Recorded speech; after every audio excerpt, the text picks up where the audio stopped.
네, 매주 수요일 1, 2부는 여의도 한약방 시간입니다. 오늘도 여의도 정치의 맥을 짚고 침과 뜸을 놓아줄 정치 명의 세 분 모셨습니다. 서정욱 변호사님, 정호김 전 새누리당 의원님, 최인호 전 더불어민주당 의원님입니다. 세 분 안녕하세요. 안녕하세요. 네, 또 한 주 만에 뵙게 됐습니다. 오늘 비가 많이 오는데 오시느라 고생하셨습니다. 저희 늦을까 봐 좀 걱정했거든요. 오늘 제일 이제 전 세계적인 뉴스가 하나 있으니까 요거 간단히 짚고 넘어가죠. 유엔 총회가 있었고 오늘 이재명 대통령 연설이 있었습니다. 민주주의 대한민국이 복귀했다. 그리고 END 한반도 냉전을 종식할 방법론을 새로 제시했는데요. 이재명 대통령의 기조연설 전반적으로 어떻게 보셨습니까? 일단은 우리 정치학자이신 정호김 의원님 말씀을 들어야 될 것 같아요. 지금 민주주의 대한민국 복귀라 그랬는데 네. 국내에서 지금 그 다수의 어떤 그 뭐라 그럴까 프리미엄을 이용한 민주당의 그 소위 사법부 압박 이게 어떻게 민주주의의 복귀인지 그렇지 않아도 한미 정상회담에서 트럼프가 갑자기 그 펄지 추방이라고 하죠. 네. 퍼지라는 건 숙청이거든요. 네. 그다음에 혁명 이런 용어를 써가지고 대통령이 그걸 수습하느라고 정상회담에서 그랬었는데 지금은 아예 지금 대법원장에 대해서 사퇴하거나 탄핵 운운하면서 뭐 대통령도 몇이나 갈아치웠는데 뭐 대법원장 하나 가지고 호들갑이냐 이런 상황에서 네. 민주주의 복귀를 얘기하는 것이 과연 얼마나 설득력이 있겠는지 하는 거고요.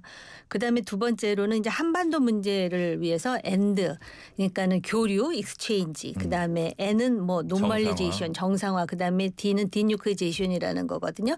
근데 이 엔드는요.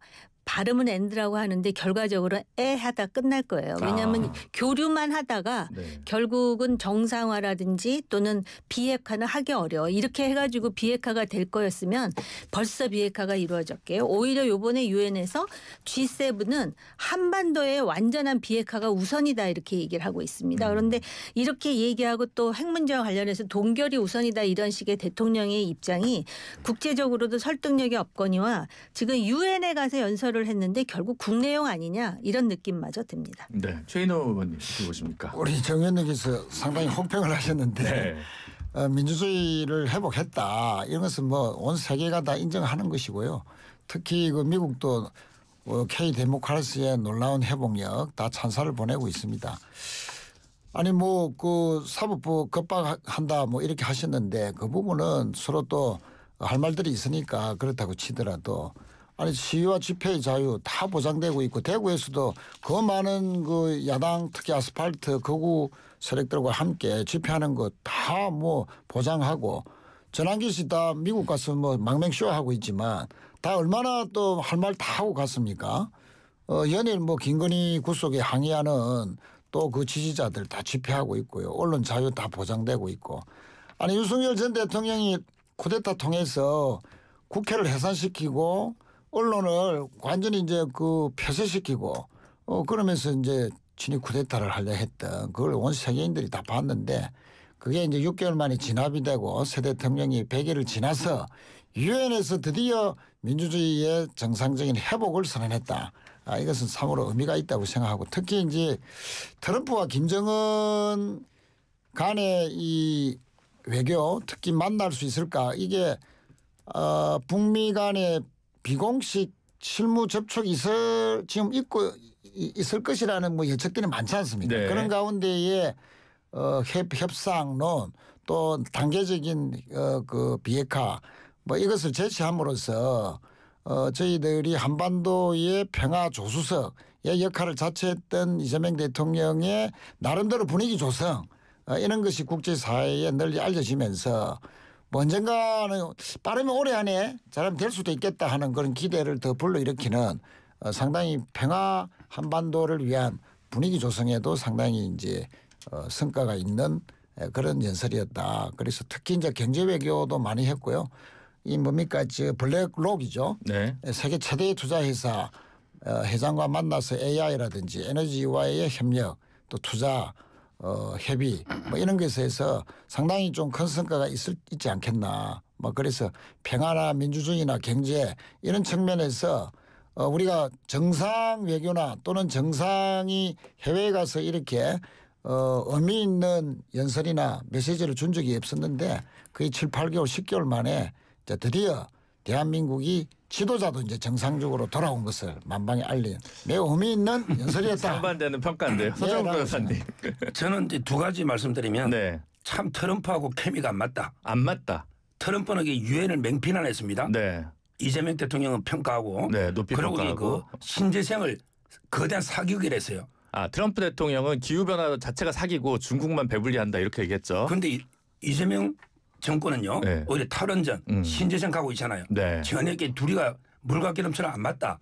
연설이 대조적이에요. 네. 이게 기억이 나고 두 번째는 이제 정호김 의원님은 이제 그 엔더 중에 E까지 간다 했잖아요. 네. 제가 보기에 E도 못 갑니다. 아. 왜냐하면 이게 북한은요. 네. 적대적 두국간호입니다. 네. 우리나라는 이게 평화적 두국간을 해도 저는 결국은 이제 우리하고 교류를 북한이 안 할 거예요. 네. 교류라는 게 쌍방 교류잖아요. 네, 네. 지금 통미봉남으로 가기 때문에 저는 이 단계까지도 못 간다. 이렇게 북한의 이제 일반적인 정책이 미국과 통하고 남한이랑 교류 안 한다 이걸 통미봉남이라고 이제 얘기를 하는데 이게 지금 그러면 정의원 의원이 이제 이 자체도 북한에서 거절할 수도 있다고 이제 서 변호사님 얘기하시는데 다른 한편으로 트럼프는 아 다들 내가 노벨 평화상 받아야 돼. 내가 벌써 7개 국가의 전쟁을 끝냈어. 그래서 이재명 정부 혹은 이재명 대통령의 역할과 상관없이 트럼프 대통령의 노벨 평화상 욕심에 한미 관계 아니 북미 관계가 좀 변화되거나 한반도 지정학이 좀 바뀔 가능성은 없다고 보시나요? 아니요, 있어요. 네. 아까 이를 얘기한 거는 북한이 자기네가 줄 건 없어도 여기서 뭔가 물질적인 걸 주겠다 그러면 안 받을 북한은 아니에요. 심지어는 대북 송금도 받았잖아요. 그런 상황에서 말씀을 드린 거고요. 그다음에 이 적대적 두 국가론을 주장을 하지만 미국에 대해서는 전혀 다른 지금 그 스탠스를 취하는 게 김정은 아니에요? 네. 그런데다가 트럼프가 역대 미국의 대통령과 다른 게 NPT가 무엇인지 그다음에 미국의 글로벌 역할이 무엇인지에 대해서 개의치를 않아요. 그렇기 때문에 지금 김 앵커가 말씀하셨듯이 자신의 생각은 노벨상을 받아야 되는데 가자지구라든지 지금 우크라이나 가지고는 지금 가능성이 멀어진다고 생각을 하기 때문에 김정은하고 어떻게 해서든지 만나가지고 근데 김정은이 뭐라 하냐면 난 당신 만날 수 있는데 비핵화에 빗자도 꺼내지 말라. 네. 오히려 핵을 기정사실화하고 군축하는 거면 몰라도 안 된다고 지금 선을 긋고 있지 않습니까? 그럼 트럼프는 벌써부터 속으로 이렇게 생각할 것 같아요. 우리는 뭐 북한하고 비교도 안 되는 엄청난 핵을 가지고 있고 지리상으로 떨어져 있으니까 김정은으로부터 ICBM만 안 하겠다는 약속 받으면 그까짓 거 한 번 만나주고 노벨상 받아서 자신의 명예와 영광을 받아내는 일이 뭐가 그렇게 어려울까라는 단순한 생각을 할 수도 있어요. 아. 그렇기 때문에 과거의 한미 동맹도 아니고 이런 상황에서 우리가 페이스메이커라든지 브릿지 얘기를 하는데 우리가 굳이 다리를 안 놔줘도 이미 지금 물밑에서 얘기하고 있을 상황에 우리 등 뒤에서 우리의 뒤통수를 치는 일이 있을 수도 있다라는 점에 경계해야 된다라고 저는 생각해요. 네, 알겠습니다. 요 문제는요. 일단 3부에서 저희가 이화여대 박원건 교수 인터뷰가 있어서요. 그분 그때 좀 더 집중적으로 다뤄보도록 하겠습니다. 오늘 도이치모터스 주가 조작 혐의 그리고 통일교 금품 수수 의혹 등으로 구속 기소된 김건희 여사 첫 공판기일 준비일이었죠. 있었습니다. 그래서 헌정사상 전직 영부인이 재판에 넘겨진 케이스는 이제 본 적이 없는 건데 오늘 재판 출석 모습 어떻게 보셨습니까? 최인호 의원님. 검찰 독재자 부인의 참 몰락한 모습을 법정에서도 다시 봤다 하는 그런 측면에서 국민들의 한 사람으로서는 상당히 씁쓸하죠. 대통령 부인으로서 첫 구속에다가 첫 재판 나와서 뭐 한 40여 분 만에 이제 끝나버렸지만 촬영이 이번에 이제 허가 됐지 않습니까? 네. 뭐 그렇게 뭐 조치한 모습이었지만 그러나 모든 혐의를 부인했다 하는 그런 측면에서 과연 국민들이 이 김건희라는 대통령 전직 부인이 이렇게 부끄러운 모습 속에서 재판에 출석을 했는데 모든 혐의를 다 부인한다. 그런 모습 속에서 또 상당히 또 뭐 분노하고 국민들의 큰 실망을 또 안겨줬다. 도이치 주가 조작 사건만 하더라도 통정매매 녹취라든지 그 정황들이 다 드러났지 않습니까? 10초 통정매매, 10초 후에 얼마를 팔아라. 다 거기 나왔고 다 그 뭐 기록에도 다 나와 있는데 특히 그 정권사 직원하고의 그 문자라든지 뭐 이런 것까지 다 드러나고 공범들이 진술까지도 다 확보됐지 않습니까? 그런 것을 검찰이 다 무혐의 2번이나 처리했다. 이것은 검찰 독재자 부인으로서 할 수 있는 말인지는 모르지만 정말 뭐 그래도 일말에 반성하는 모습은 최소한에 보여줄 줄 알았는데 모든 혐의 뭐 맹태균의 여론조사 뭐 이런 거 다 부인하는 그런 부끄러운 모습 속에서 엄벌에 서야 된다 하는 국민들의 여론이 더 높아졌다. 그러진 하루다 이렇게 생각합니다. 서정욱 변호사님은? 네. 저는 일단 이게 그 부부 동시 구속이 너무 가혹하다. 네. 우리 옛날에 권양숙 여사부터 영부인들이 많은 논란이 있어도 이런 식으로 이게 둘 다 구속한 적은 없었잖아요. 이 문제를 지적하고 네. 그다음에 이걸 중계를 한다. 이것도 이제 망신주기에 불과하다 이렇게 보고요. 그다음에 혐의도요. 참 기상천외한 혐의입니다. 예를 들어 여론조사를 옛날에 많이 가져왔거든요. 접근한 통로로. 네. 그런데 뭐 그걸 가지고 정치자금법이다. 비용이 얼마인지 여론조사 원가가 나옵니까? 말도 안 되잖아요. 이런 이제 완전 새로운 듣도 보도 못한 범죄 혐의를 가지고 엮으니까 아마 이게 그 단호하게 부정하고 다투는 거예요. 따라서 뭐 다투는 거는 피고인으로서 고양 권한이다. 네. 이래 봅니다. 그 이재명 대표 시절에 이재명 대표 그리고 김혜경 여사도 동시 기소가 됐었는데 그럼 그때도 불편부당하고 이번에도 불편부당하다는 말씀이신가요? 아니면 그거는 아니, 공정하고 이건 공정하지 않나요? 그때는 이게 아무도 구속이 안 됐잖아요. 둘 다 구속이 안 됐고 둘 다 구속이 안 이번에 됐다. 둘 다 구속됐는데 부부 동시 구속은요. 이철이 장영자 네. 사건 이후에 저는 처음 봅니다. 근데 구속은 법원에서 결정하는 거고 기소 여부는 검찰에서 하는 거니까 법원의 독립성이 있는데 구속을 동시에 했다고 해서 그거를 뭐 정부를 비판할 수 있을까라는 법원 생각이 포함해서 드는데. 가혹하다는 생각이 드는 거예요. 네, 알겠습니다. 그 지금 장경태 의원이 지금 얘기를 한 게 그 우리 김건희 씨가 일반 접견이 최근에 굉장히 증가했다. 그래서 초기에는 예를 들어 뭐 변호사 접견이 36번이면 일반 접견이 5명이었는데 5차례였는데 이번에는 최근에는 15일간 지난 29일부터 15일까지 변호사 접견이 21차례 그리고 일반인 접견이 12번이다. 그래서 이게 혹시 사건 관계인과 만나서 입을 맞추는 거 아니냐 이런 의혹이 있다. 장경태 의원이 이렇게 좀 제기를 했거든요. 이거 어떻게 보십니까? 정 의원님. 사실 전직 대통령 부인으로서 네. 지금 구속된 첫 번째 사례이다 보니까 접견자가 상당히 많을 수밖에 없는 그런 상황도 있는데다가 네. 글쎄요. 저는 제가 이제 법률 전문가는 아니지만 뭐 장경태 민주당 의원이 사건 관계인과 만났다라는 게 아니라 만나는 거 아닌지 의심이 되니까 접견자를 공개하라라는 것이잖아요. 네, 네, 네. 근데 장경태 의원의 그동안의 주장을 보면은 제가 기억하기로는 다 맞는 거는 아니었던 것으로 제가 기억을 하고 있고요. 일단 그 대통령의 부인으로서 이렇게 구속되는 상황은 제가 그냥 객관적으로 보면 이건 본인의 업보다 이렇게 생각을 하고요. 그다음에 저는 사실은 그 김건희 씨 입장이 아니라 보수 정당의 존립과 관련해서 늘 그 생각하게 되는데요.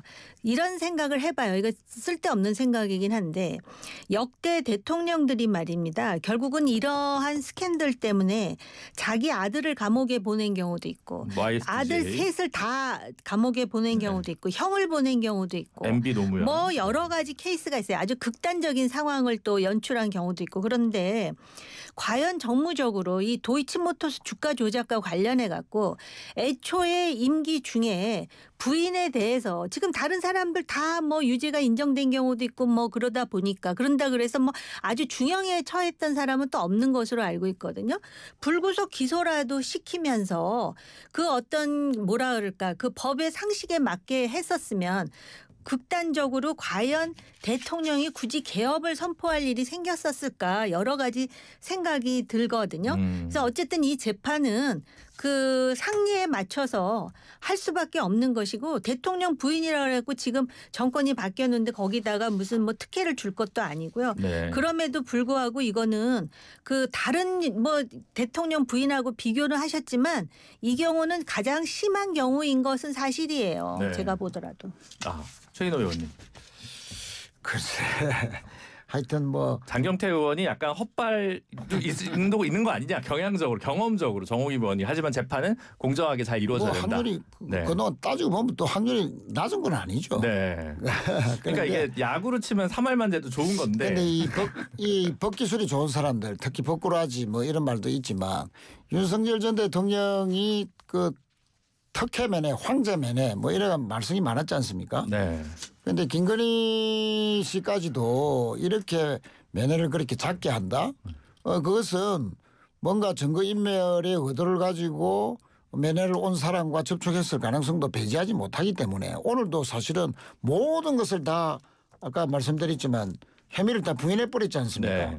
그것 자체가 누가 만나서 어떤 신호를 보내고 어떤 말을 주고받는지를 이제 우리가 상당히 경계할 필요는 분명히 있겠다. 그런 취지에서 장 의원의 문제 제기다 네. 이렇게 생각합니다. 일반 제가- 접견은 네. 일반 접견은 하루에 한 번만 가능하잖아요.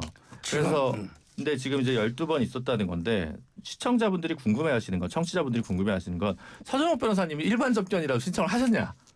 저는 이게 접견 안 했고요. 아, 방송하니까. 네. 근데 이제 변호인 접견과 일반 접견이 있고 네. 일반 접견도 장소 변경 접견, 그쵸. 특별면회, 네. 그다음에 진짜 일반 똑같은 게 있거든요. 네. 근데 변호사 접견은 녹음을 못 해요. 네. 근데 일반 접견은 다 이게 요즘 녹음합니다. 원래 그건 장소 변경 접견도 녹음해요. 네. 또 옆에 또 교도관이 받아 적어요. 따라서 이제 장경태 이분이 법정이 아니니까 일반 접견은 몰래 그냥 하는 줄 알고 입을 맞춘다고 생각하지만 전부 이게 녹음을 하기 때문에 불가능하다 이렇게 보면 돼요. 네, 알겠습니다. 혹시 그 접견 신청하실 계획은 없으세요? 저는 없습니다. 왜요? 예. 아, 일단 윤석열 대통령은 접견이 안 돼요. 네. 장동혁 대표도 2번 그쵸. 거절당했고요. 김건 모두 거절하고 계신데 김건희 씨는 그다음에 김건희 사는 뭐 제가 개인적으로 접견하기에는 좀 뭐 변적은 있지만 네. 좀 그렇습니다. 아니 제가 10초만 얘기. 네, 말씀하십시오. 상식적으로 말이에요. 그 일반 그 접견을 통해서 사건 관계인을 구속 중에 만날 정도로 머리가 나쁘다라고 생각하는 거예요. 만났으면 벌써 이미 구속 전에 다 얘기 끝냈죠. 네. 근데 알겠습니다. 저도 그러면 한 말씀 드릴게요. 아, 네, 네. 윤석열 전 오늘 대통령이 뜨겁네요. 아침 9시 반에 나가가지고 변호사 접견한다고 그 다음 날 새벽 5시에 그 다시 독방에 들어온 적이 있어요. 네. 거의 뭐 한 18시간 동안 무수히 많은 사람을 만났어요. 그걸 다 그 구치소 측에서 다 보장해 준 거 아닙니까? 거기서 어떤 말이 오고 갔는지 변호사와 어떤 사람을 만나고 어떤 이야기를 주고받았는지 그것을 우리가 의심해 볼 필요가 있다. 네. 그런 차원에서 합법적으로 보장된 면회라 하더라도 분명히 의심할 필요는 있다. 네. 그렇게 생각합니다. 사실 그 김건희 씨 같은 경우 지금 굉장히 저혈압이고 휠체어 타고 다닌다고 이제 나왔는데 접견을 이렇게 많이 하는 거 보니까 박지원 의원 이걸 뭐 건강해 보인다, 재판 잘 받겠다 이런 얘기도 있어서 건강과 관련해서 건강 염려증 아니냐 이런 생각도 들 것 같습니다. 뭐 다음 거로 넘어가죠. 윤석열 전 대통령 같은 경우에 그동안 이제 특검 소환이나 재판에 전혀 출석하지 않았는데 26일 날 이제 예정된 내란 특검의 추가 기소 사건 관련 첫 공판 기일에는 출석하기로 했습니다. 그래서 요건 관련해서 보석 청구도 하다 보니까 그래서 이거 지금 출석하는 거야? 뭐 이런 얘기도 나오는데, 네, 서 변호사님. 일단 정확하게 그 볼게 윤 대통령이요. 특검 소환은 이제 그 진술 거부권을 하겠다고 아예 공언했잖아요. 네, 그럼 이게 끌고 가면 안 되는 거예요. 여는 진술 거부권이고. 네, 그다음에 재판 출석은 박근혜 대통령 틀려요. 박근혜 대통령은 변호인까지 다 보이콧. 근데 윤 대통령은 대통령만 안 나오고 지금 변호인들이 나가서 네, 골석으로 정심을 다 하고 있습니다. 네, 네, 네. 재판이 정상적으로 되고 있다. 이걸 제가 분명히 말씀드리고요. 네, 그다음에 이번에 이제 그 공판기일은 네. 보석기일이잖아요. 네, 보석은 직접 나가서 건강이 어디가 안 좋은지 호소를 해야 되잖아요. 그러니까 이제 어쩔 수 없이 보석 신문 때문에 출석을 하는 거죠. 지금 변호인들 입장은 이번에 거의 신건이라서 첫 재판이라 할 수 없이 나간다. 근데 보석이 없었으면 네. 안 나갔을 것 같은데 제 생각은 보석이 있으니까. 서 변호사님 늘 이렇게 솔직하셔가지고 네, 청취자분들의 사랑을 받는 것 같습니다.